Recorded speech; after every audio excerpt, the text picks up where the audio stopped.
It's another week in the For Your Reference household, and we have our new segment where the other host has to guess what we think we will choose. So, OT. I would like for you to tell me who was the most valuable person outside of Park Roy, of course, in this to the success of Damba. And you're supposed to guess what I'm going to say. Is that correct? Yep. Okay. 3, 2, 1. Hyun Yi. Suwa. No, Hyun Yi. Get used to losing, sir. Let's get on to the show.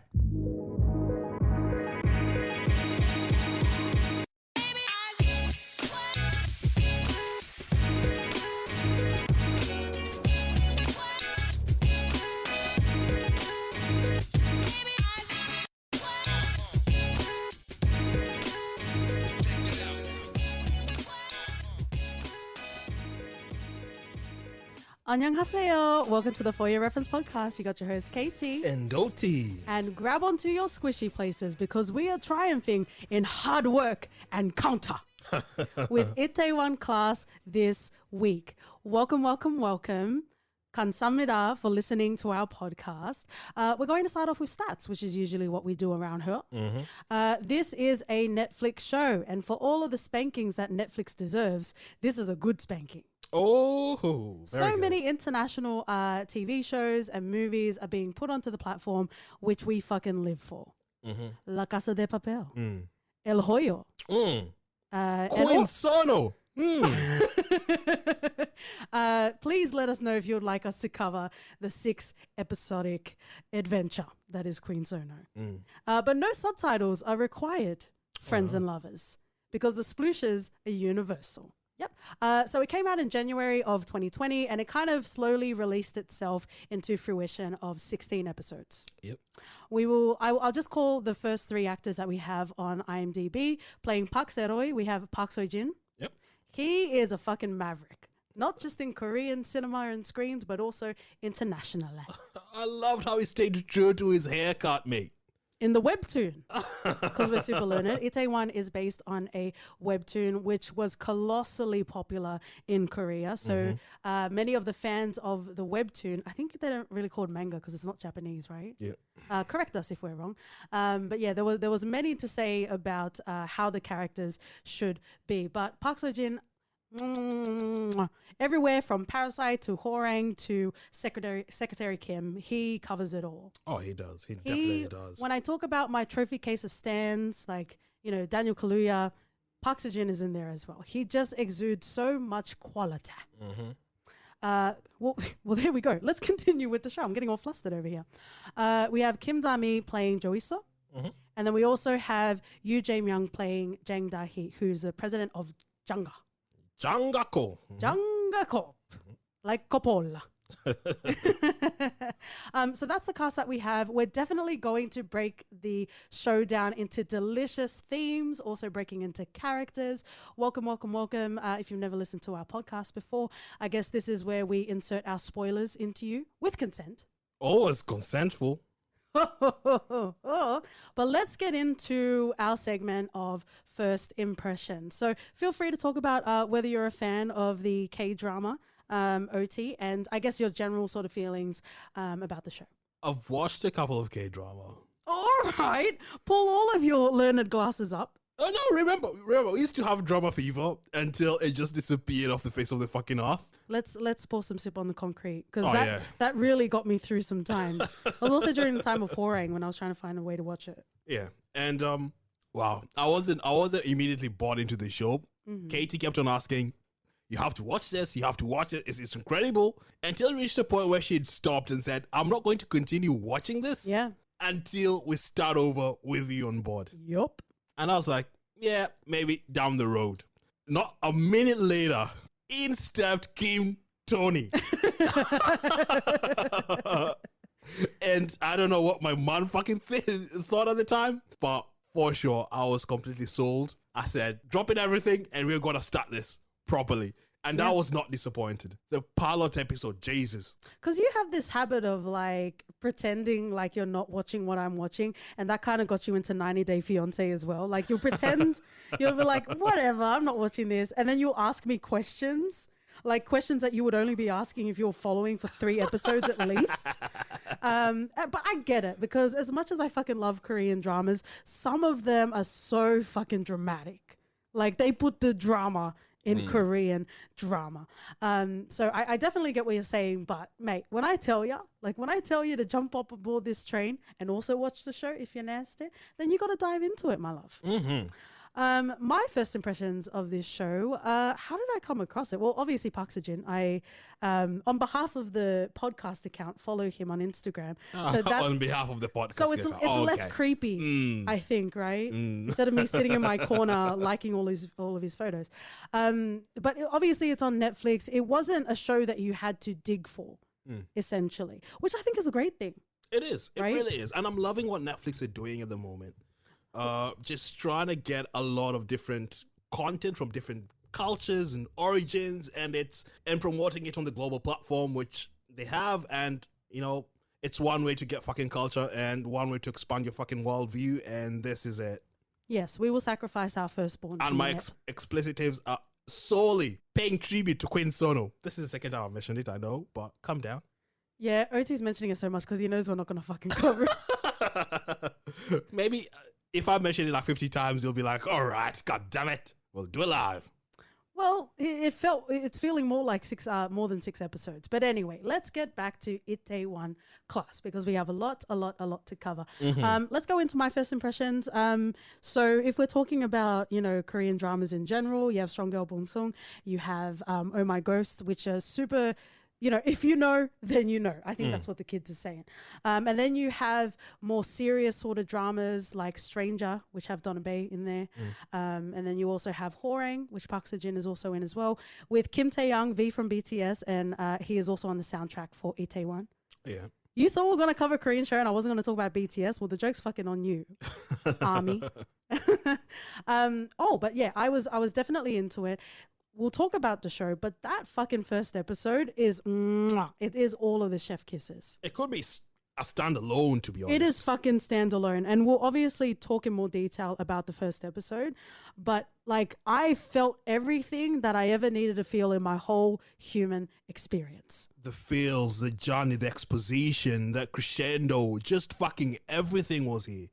Writing is writing, but there is a certain finesse to establishing characters and making us fucking care about them. Taking us through the journey, make us buying into the characters. Oh, yes. Is crucially important. And how they do it, especially for a skeptic like me who came into the show not really fully bought into the experience because of only sort of an aspect of having a black person in it, and then wholly that being completely taken out of my mind and fully focusing on the characters before me. Oh, yeah. And the performance of Park Seo-roy. Oh, we're about to rename our dog.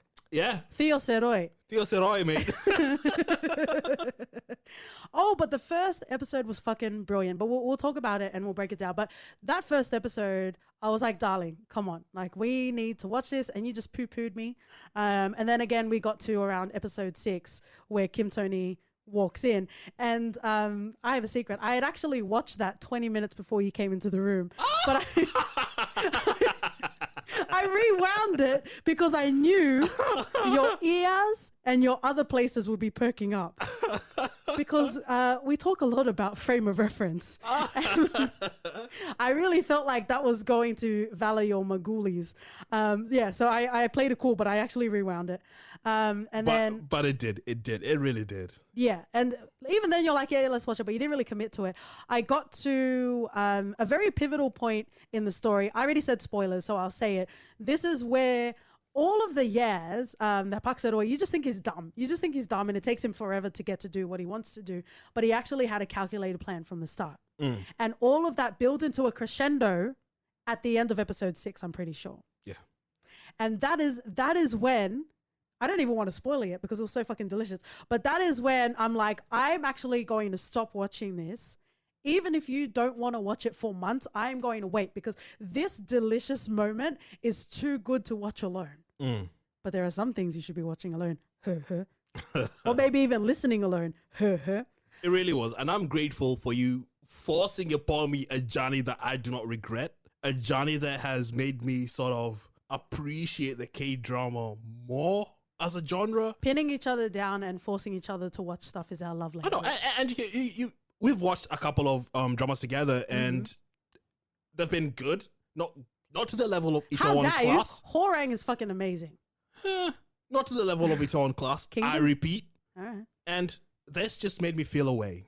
Feel away that I've been missing for quite a while. Feel away that I didn't even know that I missed feeling until right before my bloody eyes. Who the fuck am I to you then? I do not know.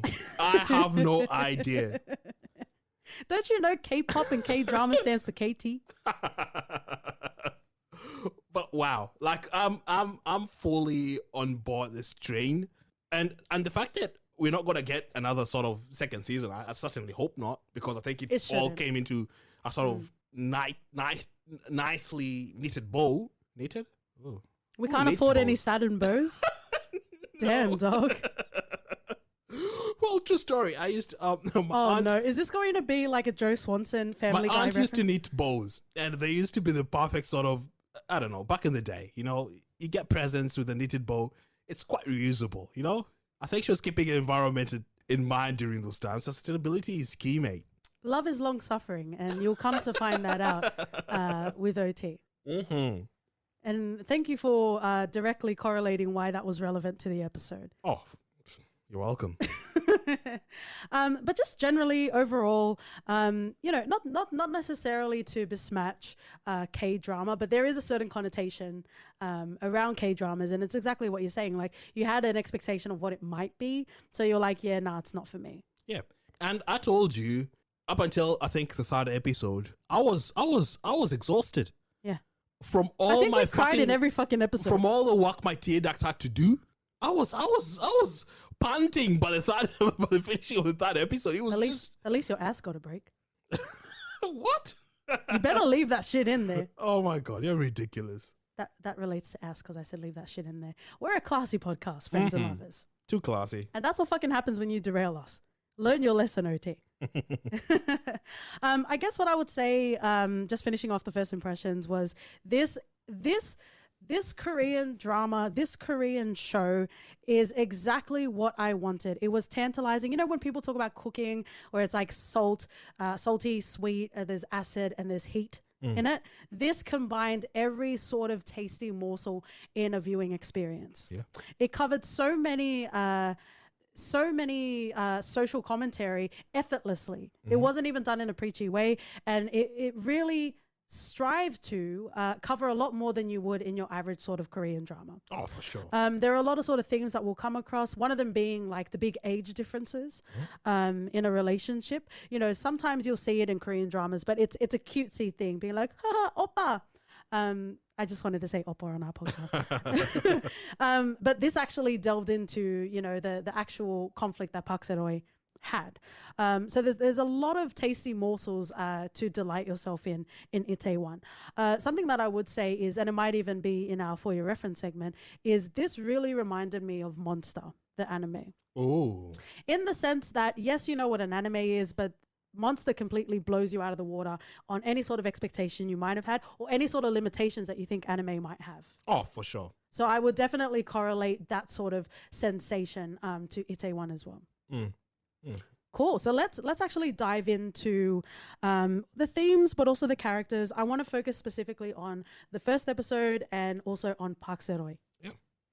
So the introduction to this show, the protagonist of the show is Park Se-roy. And we talked about, you know, sometimes you have really great shows, but it's hard to latch on to the protagonist. Yeah. Sometimes you're supposed to care about them. And if it's an anti-hero sort of narrative, like why you're not supposed to care about them. Right. I talk a lot about Huey from The Boys. I felt like that was a shortfall in the first 4 episodes of The Boys season 1 because I personally didn't fucking care about Huey. Yeah. Right. There was not any sort of potential for him to grow. He was just going to be that whiny sort of character. In regards to Park Se-roy, at first he presents himself as very simple, as very simplistic, but you start to see that his values outweigh any sort of modern day corruption. And that is quite clear. And even those values that he holds dear actually derive from his father. I don't know where Park Se-roy's mum went. I also don't know think where they mentioned it at all. I also don't know where the president's mum went, or maybe mums don't matter. Mum's the word in Itaewon, apparently. But it is a very insular story about Park Se-roy and his father. Yeah. And how they navigate the world within them. His father was working for Junker Corp, and he was with them for a long time. And we even find out later on in the series that he was the one that created their signature dish. Yep. Right? But they kind of brush it off as if, you know, it's a more sort of tangible story if you hear the president made that dish. Oh, because that's the sort of strength that they build Junker Corp on. Yeah. We have this amazing CEO who's pushing your company to success and does pretty much everything. Yeah, just like the chicken McNugget in The Wire. Talking about some guy in the basement making it. But there are so many tangible themes to sink yourself into in Itaewon Class. And really at the heart of it is Park Se-roy and his father. Oh, wow. And the connection that they have. Because, you know, like, they're great fucking people. So, you know, all of the triumphs, all of the lulls, all of the ebbs, all of the flows, we are along in that journey with them. Yeah. You know, at the start of the first episode, you see Park Se-roy moving to a new school, and he will actually be classmates with Gwon-won, who is classic, super terrible, super spoiled son of a mega corporation. Yep. Rich kid syndrome, yep. Rich kid syndrome, indeed. Ergo, our Succession episode. Personally, I am so fucking grateful I wasn't born into a rich or super successful family. Because imagine like living in the shadows or having to, you know, like toe the line, full expectation, rise above. Or just get everything so easily. Oh, yeah. Like, well, I could live with that. Not just the fact that I could not live with the fact that they expect me to be like them. No, but if you live a life of complacency, you become numb to the luxuries, right? So we see this dynamic sort of form in the first episode. So it really is a story about a son and a father trying to fucking make it through the world. Yeah. Right? And even during the scene when Park Se-roy is supposed to get reprimanded by the principal, you know, even his father stood by his side and was like, I am so proud of my son. Oh, yeah. Everything that I tried to embed into this boy, he's already living it. I've become a coward. Yeah. That is some true feelings right there. And all of this culminates into, you saw it coming, I didn't see it coming, the death of his father. Oh, I told you. There's only one reason to focus on a character that way. Yeah. Either they're not going to be there anymore, or they're going to do something that's going to change, that's going to be a script flip moment. Ooh. That's a Cleveland show reference. You're welcome. And it's just that I saw it coming, but I still felt it because how it was executed. And the person who had to kill him, of course, it was Gwon-won. Like, bloody hell. There's only so many heartstrings you can tag at with me. Yeah. And they were tagging all of them. But the success was in laying the groundwork on establishing the characters and the emotional connection. For sure. Because they gave us a beautiful story. They explained so well. Oh, yes. They showed us a son who really, in most parents, wouldn't understand. Because Park Se-roy was kind of different from everyone. Like dropping the bucket. Like the punishment was holding the bucket and he dropped it on himself. Like people really didn't understand him. And the way the father just knew him. It's a relationship that we all sort of crave. And to be able to be understood that way in a fundamental level and not just some basic ass shit, you're my son and I love you, because that's what fathers do. What father says I love you? I would love to know. Yeah, like in an actual way where they truly and deeply understand who you are as a person and to accept that. They gave us that and they explained it so well so that when that moment happened, you could virtually see Park Se-roy's world just crumble before him. And the way people behaved by the father's death and just trying hiding everything and being corrupt and shit, just not only just drove him forward because of who he is as a person, but the values he holds dear. Oh, bloody hell. Like, if I was a film student, I think I would just want my fucking writing essay to be on this. Yeah. Because it goes above and beyond. It even touches on class as well. Yeah. It also talks about, well, it's also class, but also corruption. Because you do have the detective who we later get to know later on in the series, where he actually did try. He got the CCTV, I think, of a private residence. Yeah. That's how he was able to get it, because there was no public CCTV. And he pretty much got shut down completely. Right? And I guess that's the grand reveal where you know that something shitty is going on, but you can't fucking do anything about it. Oh, yeah. So he stayed quiet about it for such a long time. And even at the, I'm not really sure what it's called, but during the time of mourning, you had Park Se-roy there and also Osua was there as well. Sua remembered the 777 license plate on the car, right? What? Maybe she wasn't, but what was she thinking when she told Se-roy? Did she think that he wouldn't go and seek revenge? But I think I would tell because that's such a heavy thing to hold secret. No, but she seemed so surprised that Se-roy was going to seek revenge. True. Like, that didn't make any sort of sense to me. It's like anime characters being shocked over something they've known for hundreds of episodes. But I think the thing that I found most weird in that scenario was that she called the cops on him. But that was the next layer. So there's one thing to say, you know, you have the potential to do your vigilante sort of justice. And then she also called the cops as well. And, you know, Se-roy says later on in the series, thank you so much. Thank you for stopping me from, yes, I went to jail, but I didn't go into jail. A murderer. I didn't buy that. I didn't buy that shit. I don't truly believe that he was happy that, maybe he's happy that he didn't go into jail a murderer, but in that fucking moment, he must have felt betrayed, surely. With the rain pouring down, the John Wickenston of it all, I am sure he regretted not like finishing him off. Yeah. But wow. And we're taking through the whole sort of 16 episodes. We're taking on such a lovely journey. And during the later episodes, I'm like, oh man, I just wish you'd have finished this guy off. Because great one in shit, mate. Okay, well, here's a question. Not in the real world because that is too fucking hard to unpack on this podcast. But within a TV show, within a movie, is there an opportunity for redemption for Gwanwan, for example? I'd say yes. But I thought you said you wanted him to be finished off. Yeah, but if your punishment, if you accept your punishment and come out from the other side a better person, then fair enough. You've paid your dues and kudos. The society should be able to let you live.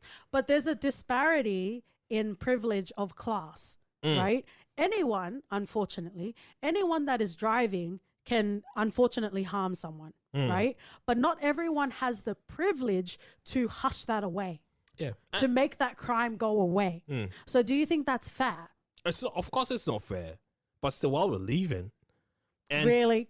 It is. It is. Well, yeah, I know, but are you really going to do that? But I'd assume after spending a few years in jail, you'd have some time for self-reflection. Oh, when Gwanwan came out of prison, I'm like, oh, I like this final form. But then he turned into a bitch again. But when he came out of prison, that was a great like moment of like a comeback. Yeah. He was a bitch the whole way through, man. Yeah, but he just wasn't built for that life. You know, sometimes you have people that are born into families that they're just not built for. Oh, for sure. Right. But yeah, that first episode of Itaewon Class is marvelous. And that is going to become my benchmark because it had all of the levels. It hit all the marks, if you'll pardon the pun. Yeah. And I don't think, in fairness, I've seen a better pilot. No. I don't think I've seen a better pilot in any sort of show. But then is it fair to gauge a pilot based off an existing like sort of comic or webtoon? Oh, of course. We've seen plenty of adapted shit that they just mess up. Yeah. Things that you think they wouldn't even be able to do because source material is already there. So, of course, regardless of whether or not this had source material or not going into the pilot, doesn't make any sort of difference. They adapted it super well. They did it perfectly, in my opinion. And wow. OT is coming in full splooshes blazing. Oh. That sounds fucking splooshes painful. And more, mate. That actually sounds painful. But yes, the first episode, if that was just a movie, then that would be fucking great. Right? And that will be my benchmark because if I watch a movie that has less character development, has less quality writing and character arcs, then yeah, you're not going to be regarded as highly as I would regard this TV show. Oh no. They had a story to tell and they did it, and boy did we sob along the way. But it really solidified Park Se-roy as a character. You could see that sort of character, like him being all about hard work, it could very much be like Saitama from One Punch Man. You know what I mean? Like there's not really much to mention to him. Park Se-roy could have definitely been that. But they really fleshed out his character. You got a sense of his code of ethics. You got a sense of who he was and what he would not stand for. Oh yeah, values above all. You know what you stand for and That's pretty much it. There's no compromise. There's no bending the rules to fit whatever narrative you want. Yeah. It is what it is. If shit happens, you pivot and find a different way. You don't complain. You don't bend to someone's rule. You stay true to yourself and you continue carrying on. And that's what Park Sero embodied. And that's why he acted as a motivation to the entire crew of Dambam. Like, I'm just, my mind was blown away by this. And his eagerness and motivation to know that one day he will get revenge, regardless of whatever hardships that come his way. He knew it was coming. Yeah. I'm just like, if there's a better protagonist out there somewhere, tell me, and I'll raise you fucking Park Sero. And you know what? I cannot think of a show, because if we're talking about overall pacing, there were definitely issues with the pacing, especially in the last sort of half of this series. But if we're talking about the conscious decision to introduce characters and introduce backstory of characters, I think this show should be the golden standard. It should. Because so many times we would watch a show and want to know more about the character. Or sometimes we don't want to know more about the character and then we spend a whole season in fucking backstory. Right? Itaewon Class did a perfect job on, feeding us whenever we needed nourishment, but never more. Oh, yeah. And the fact that they covered more than just sort of vanity things is quite a testament to what they were trying to portray in society as well. Oh, definitely. And, as much as we love our Park Sero, we need to definitely cover some more characters, but also some themes that are introduced in this show. Arguably, you could say the first few episodes of Itaewon follow the K-drama sort of scaffolding a bit more than the rest of the series because it really comes into its own. So obviously, we do have elements there of love. Oh, yeah. And the classic sort of love triangle. Also, at the same time, we can definitely cover the characters as a whole. But I want to talk about the love triangle between Park Sero, Jo Il-soo, and Osua. And also, not just that, it's, the person who you fall in love with when you're a kid and the person that you fall in love with when you become a young adult. Because those are two different types of love. Yeah, because people grow, people change. People grow, people change. Sometimes you hope that you grow together, and sometimes, unfortunately, it doesn't work out that way. Sometimes you become a different person. So let's talk about it generally, and we're obviously going to bring in the character traits as well. So we can kind of kill two KTs with one OT. Oh, yeah. I think at the end of it, I sort of appreciated where they ended up with the relationship, with the love triangle aspect of it. Boo! Because, That's a hard boo, mate. I was Team Yi-soo all day, every day. Boo! She epitomizes everything that a hardworking go-getter. Sorry, no. She does. She does. Compare and contrast her to Sua. Sua would just wait there. Tell Park Sero, come to me when you're rich. Come to me when you've achieved X, Y, Z. That's not okay. Come to me when in jail. She didn't even go and visit him. She didn't, did she? No. Fuck you, bitch. Come to me when you've achieved all these things and I'll give you my love. No way, mate. She had 100 steps for Park Sero to validate himself, to be worth her love. Maybe we should have talked about characters before we talked about the love triangle. Park Sero, she had a million steps for Park Sero to validate himself before he was worth his love, her love rather. And then in comes Yi-soo, who says, if you want revenge, I will get you that revenge. If you want to be the best company, yes. I will be there. I will build this with you. I will do it for you because I love you. And that did not even flicker. When she was offered a job to go to work for Janga Co, when Park Sero was struggling with Damba, she did not falter. She did not question her loyalty, her love. She knew where her heart belonged and she stayed true. And well, how old was she? She's super young and she was 16 when they first met, and I think I have a problem with that. Mate, she was of age when the things sort of started developing. So what things? You see that little explicit tag? That's why. When sort of mutual feelings started developing, she was of age. And I just thought that Yi-soo is the typical ride or die. She would do everything for you as long as you're together. She would be there for you regardless. Yeah, unlike Suwa, who just didn't want to do the hard work but wanted the love at the end of the tunnel. But mate, the end of the tunnel is fucking far away. Meet me halfway. Come to me.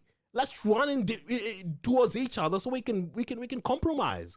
But that was not Suwa. And until Suwa realized that she had to change, it was already too late when Park Se-roy had already started developing feelings and started feeling differently because of what Yisu had already done. Okay. All right. I just want to go on the record to say that I think both of these women should not have been with Park Se-roy. Ah, tap boy. I'm not saying this as a jealous Katie. I'm just saying generally, both of them had fucking problems. Park Se-roy had bloody problems as well. Park Se-roy did not have problems in his life. No. You tell me. Within this whole series, when did he ever have a problem that he couldn't solve? He had a problem. He had a problem with Yisu where he couldn't really understand his feelings and emotions. That's someone else, dude. When did Park Se-roy get in his own way? Not maybe getting his own way in regards to his goals and dreams, but in his own way when it comes to the sort of softer things in life with his relationship and sort of building that team and team dynamism. He needed guidance with that. Se-roy was focused. He was working on his business. He was minding his own business.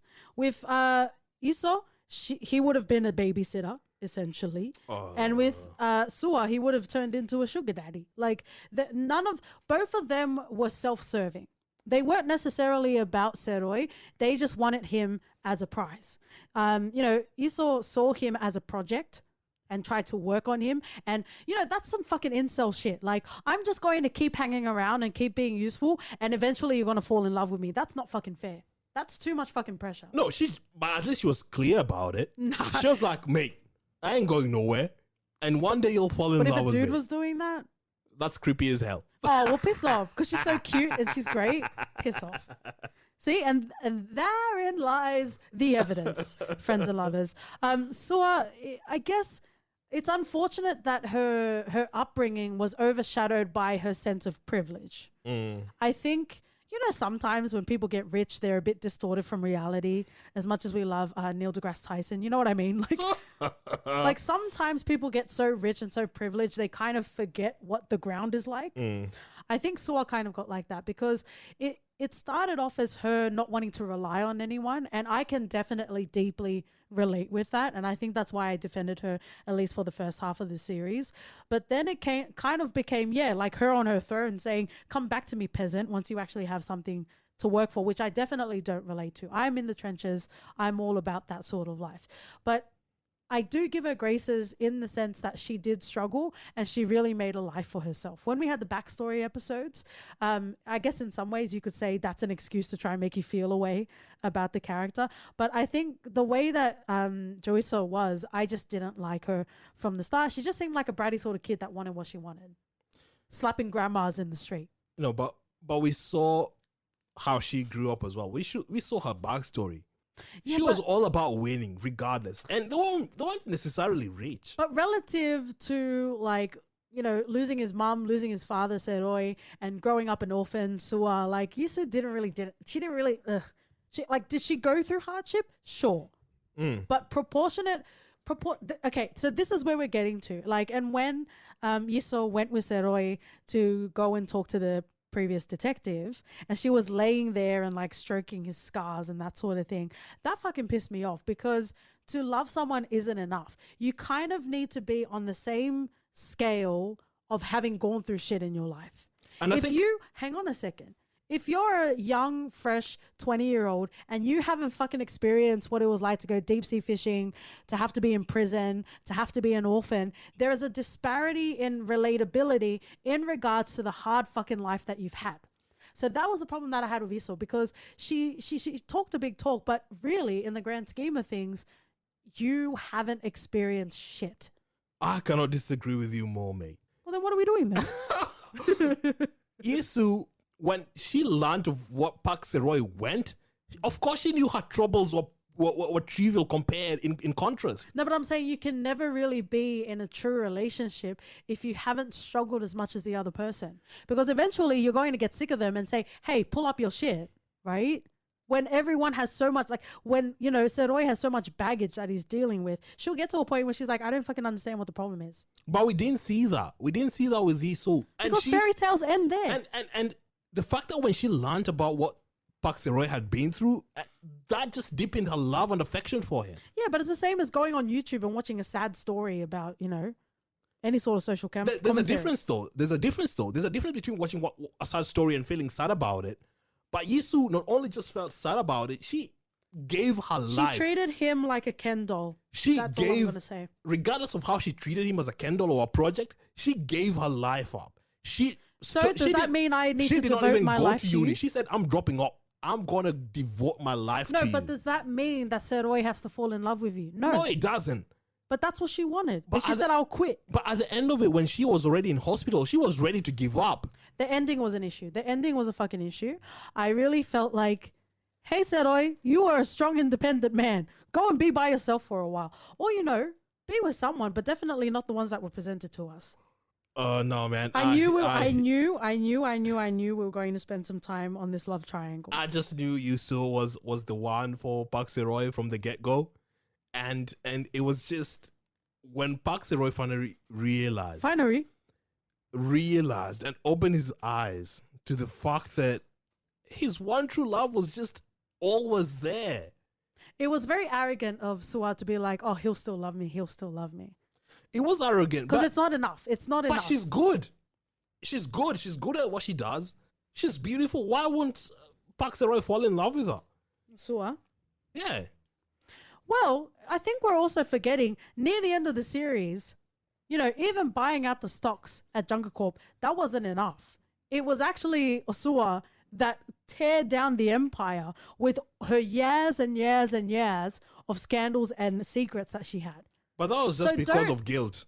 Yeah, but she's been gathering it for years. Not intentionally. So don't discount her experience. No. Don't discount her contribution to the success of Danban. I'm not discounting her contribution. Her coming in with those flowers, remember when they had the stakeholders meeting? Yeah. Her coming in with the flowers, that was fucking shitty. Like that because she's a shit person. Okay, piss off. That can't be forgiven. But what I'm saying is, you know, there was so much interplay in regards to the success of Danban and to the richness of Park Se-roy and his life. Let's leave the love triangle because there's actually so much more that we definitely need to get into. We talked a little bit about class and privilege. I guess the only other thing that I want to say here is, you know, doing some cute little research before this episode. It's actually a thing. You have super mega dragonauts in Korea that have successful businesses, and you know, you have those like the offspring that are going to come into power. It's just a given, like Samsung, for example. So it was a nice sort of highlight that they had in the show as well, and it showed a fully rounded experience. Yeah. And I definitely want to talk more about Gwanwan as we go through the themes as well. I want to talk a bit about Hyun Yi as a character. Yeah. Oh, I loved her. Yeah. I loved her from the get-go. Like she represented all the sort of the difference in perception and worldview of the sort of trans people. And I sort of respected how they did it. They did it quite tastefully. Well, first of all, you don't really see that in Korean dramas, no, you or don't. at least in my learned experience. So this not only made the show stand out even more. Yeah. Like they covered a lot of things that we don't really get to see with K-dramas. And the fact that you even sort of compare this to Monster and how it just expanded the sort of view you have with K-dramas and the capacity they have in not only telling a story properly and giving sort of relevant themes and things and issues that the worlds are currently facing. Yep. I don't think there'll be a better sort of comparison because of how they truly just executed it. Yeah. And Hyun Yi was just, bloody brilliant. I like the way they introduced her being transgender on the show. She was a bit quite androgynous when we saw her in the series. You know, we'd even have our best friend Swan Kwan asking, "Are you a boy? Are you a girl? Let's go to the sauna together. Don't be ashamed of your dick size." I'm paraphrasing, obviously. And then, you know, obviously we have the club sequence, and that's where we're kind of first introduced to another side of Hyun Yi as well. And there's a big blowout, at least initially, right? Even our cute little fluffy Gwonsu was, you know, he was even a bit prejudice against Hyun Yi as well. But they all kind of come around, except for Iso. Mm. And you know what? It was so weird because she seemed so modern. She was the youngest. Mm. So you would assume that she's the most progressive. But she was fucking talking like a boomer. The way that she was like treating Hyun Yi was it was unsettling to me. Mm. Pretty much, because it didn't make sense to me. But at least we get to see character development in Yisu, where she grew and sort of understood the sort of role that she had to play as the sort of leader of the group or semi-leader. Is this your way of announcing you're going to create a Yisu podcast? Yes. Okay. Hold your dick, mate, and keep it steady. But she's the reason that she gave Hyun the confidence. No, but she also tore her down and said terrible shit about her. Well, that was before she was aware of the sort of information and all the sort of role that she had to play within the sort of Damba team.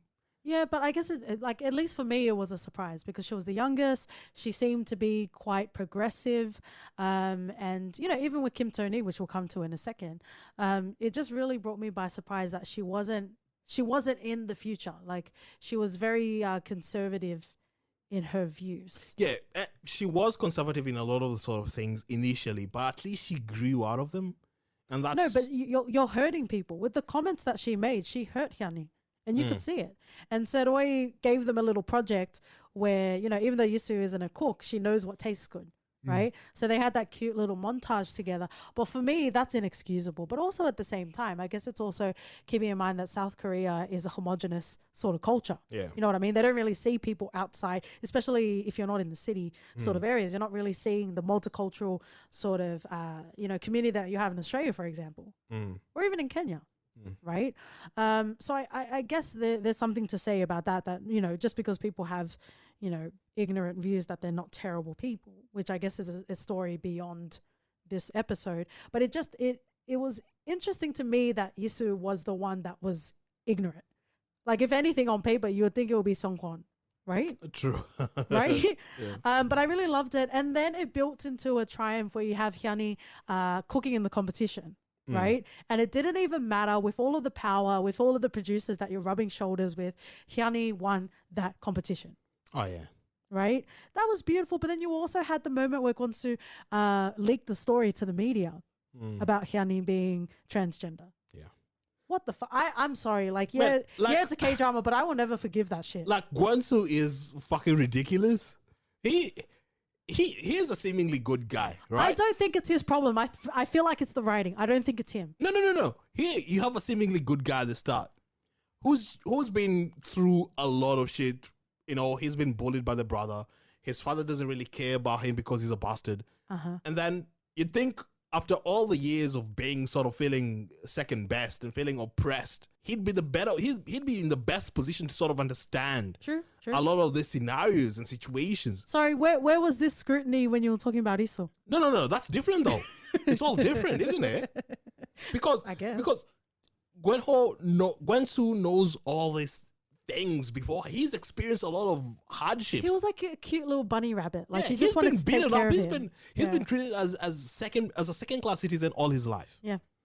So of course he'd know how to, when people go through such trauma, you suddenly try and expect that they wouldn't want anyone else to feel that sort of way. But for him to sort of just flick a switch just because he wanted a friend. Yeah, just because he wanted to be the leader of Jangako. No, it was made clear that he did it for Iso. Yeah, of course, because he wanted to be the leader of Jangako. And I think this is, what do the Americans call it? This is a PSA from Katie from the For Your Reference household in 2020. Don't do everything for love.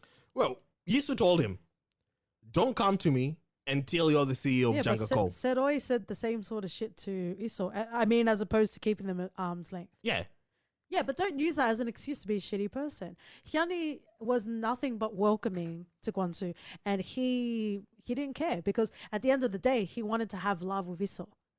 That's why love is fucking blind. That's why love is fucking selfish.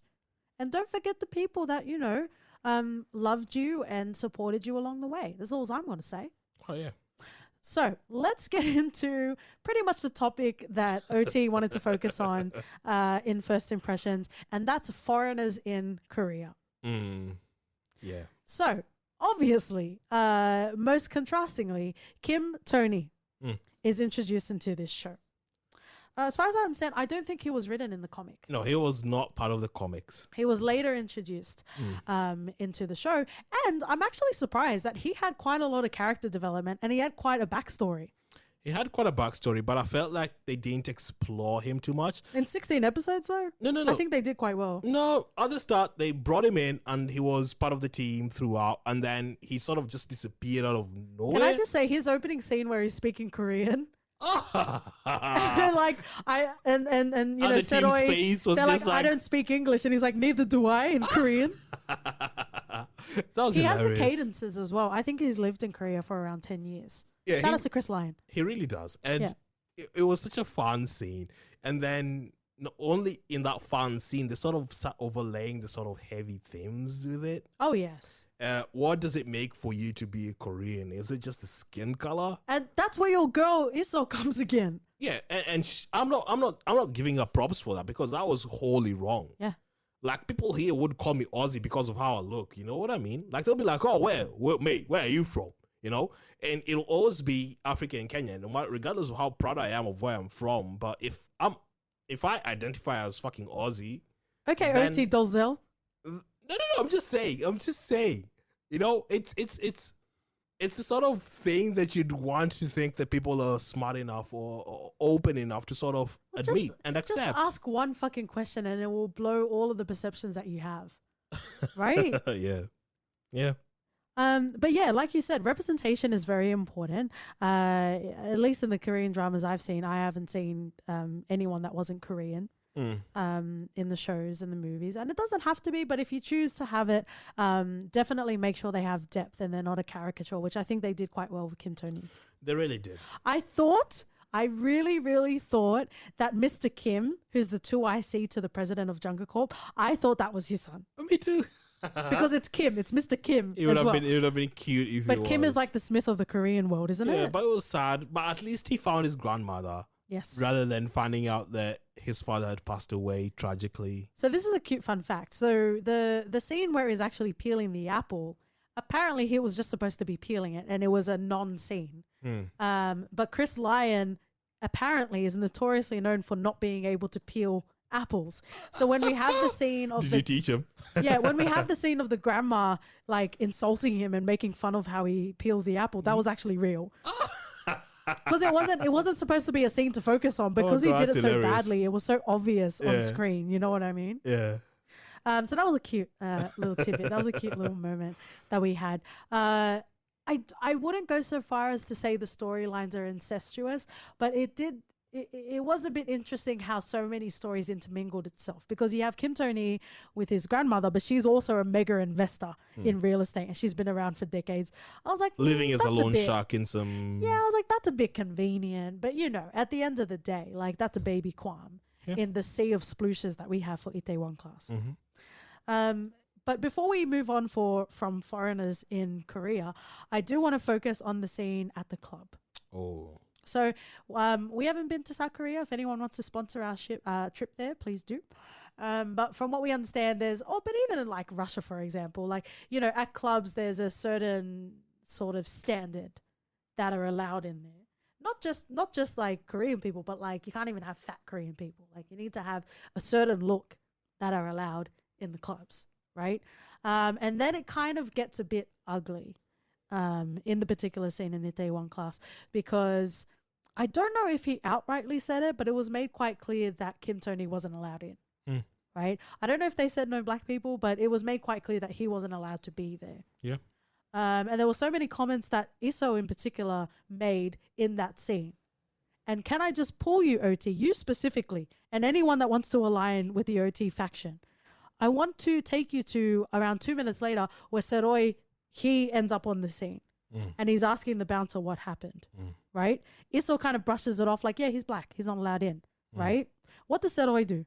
He goes and paints racist graffiti on. Yeah, he the calls them door. out on his bullshit. Yeah. He also pulls their team out of there and he's like, no, we're not fucking going in here.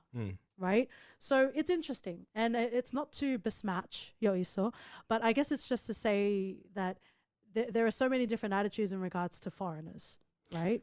Yeah, and that scene really made me uncomfortable and sort of pulled me out of the cloud nine sort of field I was on watching the show. Sure. It dragged me back to reality and the sort of hardships that people of color sort of face in foreign countries. And it was just one of those moments. I didn't really want to talk to you about it when it was happening because it just made me Too real. too real. You know, it's sad how this shit happens. It still happens. And I guess it's just, it is what it is. And that's sort of the thing that I'd never be fine with and I wouldn't really accept. And you know, if you don't want people that look like me in here, fair enough, and I wouldn't fucking go there.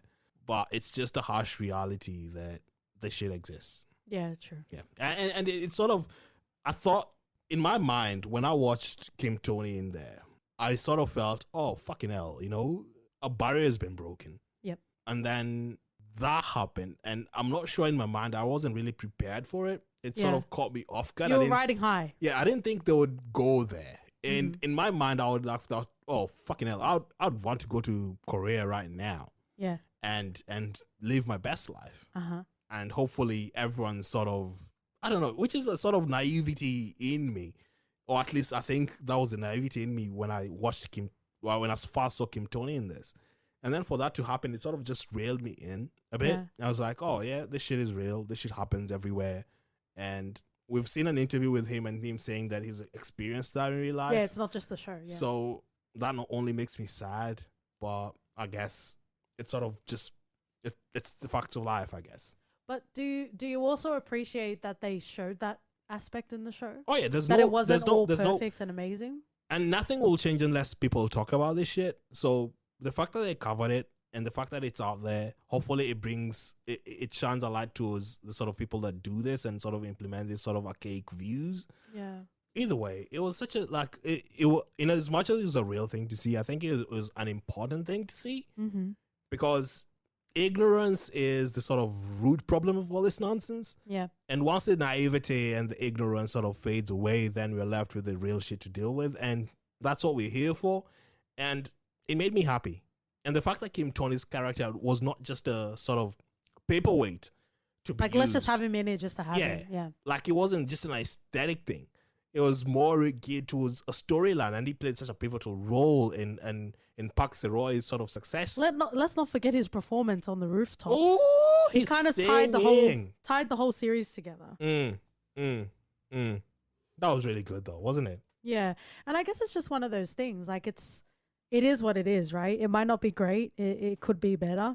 But I guess that's where we come to be. And I guess it's also a bit heartbreaking because it is a more progressive sort of side of South Korea where they see more international people. Yeah. So I think to continue to not be treated as well as opposed to like other foreigners, I guess that wouldn't be great either. Yeah. I'm not sure how I would be accepted in the clubs. More from like, because I'm not skinny. But you know, OT and I will be dancing on the streets. Oh yeah, we'll be enjoying Somewhere. ourselves out in the streets with Yiso. Yeah. Oh no. You already agreed, mate. Mate, she's like the mother of all problems. At least in regards to discrimination in this show. I want to talk a bit about the chicken scene. That is quite a pivotal scene. It was very Animal Farm. It was very Fight Club. It was very, building into who he would be as a character. Yeah. He being Won, and also President Dahi. How did you feel about that scene? It was definitely pivotal to the series. It was pivotal. And in as much as I didn't like Won at the time, seeing him go through that made me sort of empathize with him. And wow, like he has pretty much his future laid out in paper of what he should be and what he should act and how he should achieve. Yep. So it's bloody sad, and you can see how it affected him in his whole life. Like he could even bloody have chicken afterwards. Yeah. So, that's some shit that will fuck you up. That's some crazy shit, you know?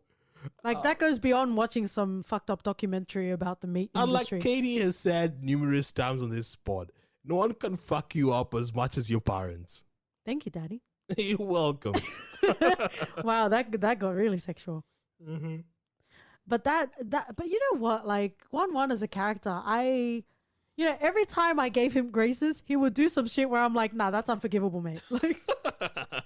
Like, I guess at the end of the day, he was not born into the right family. So many times the president would mention that he wished Seroy was his son. Because he pretty much matched him in every way. He read his biography. He was pretty much on a path of rampage, and for the most part, he achieved it. Oh yeah, he really did. When the shoe dropped and Ho Jin came along, the same Ho Jin that got bullied by Guan Wan in his high school years for 3 years. Yeah, they had teamed up together for 7 and 8 years, buying up the stocks and waiting for that shoe to drop. I couldn't read Korean, but the moment that the president was reading that list, I saw Park Se-roy flashing in my eyes. It was a fucking delicious moment. And that's when I told you, we need to watch this together. Because yes, the first episode is catastrophic in every way to all the feelings and all the places. But that particular in general, like it was too fucking tasty to have alone. It really was. It really was.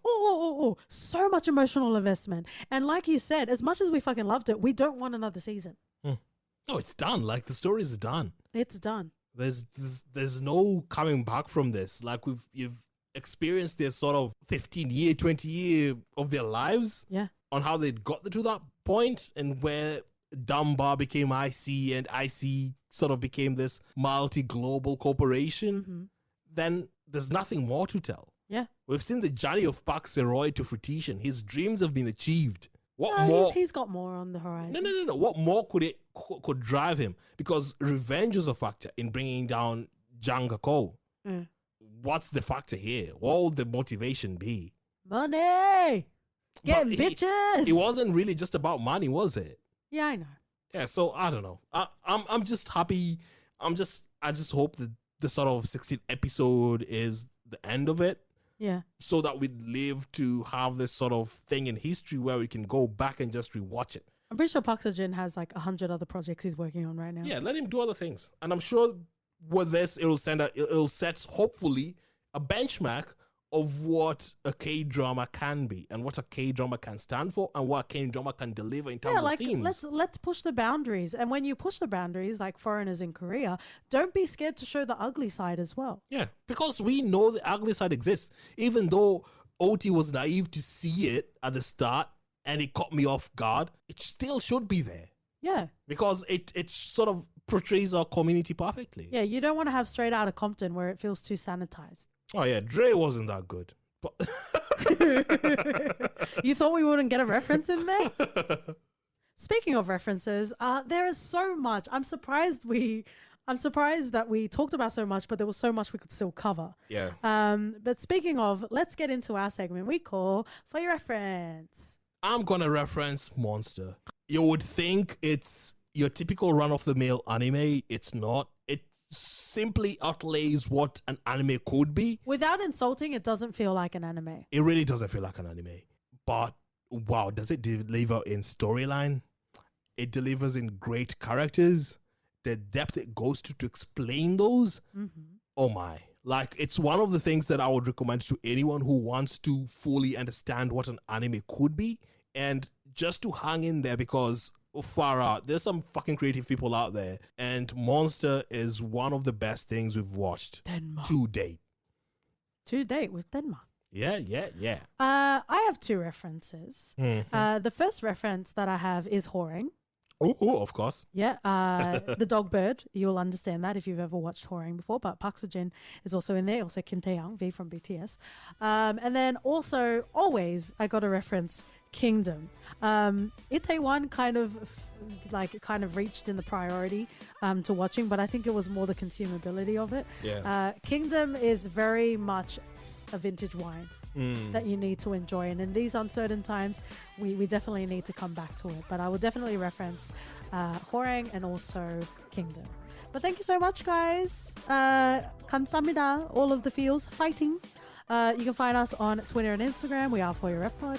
Write us an email at hello@fypodcast.com. We also have an Apple Podcast, guys, and we'll see you next week. See ya. 안녕.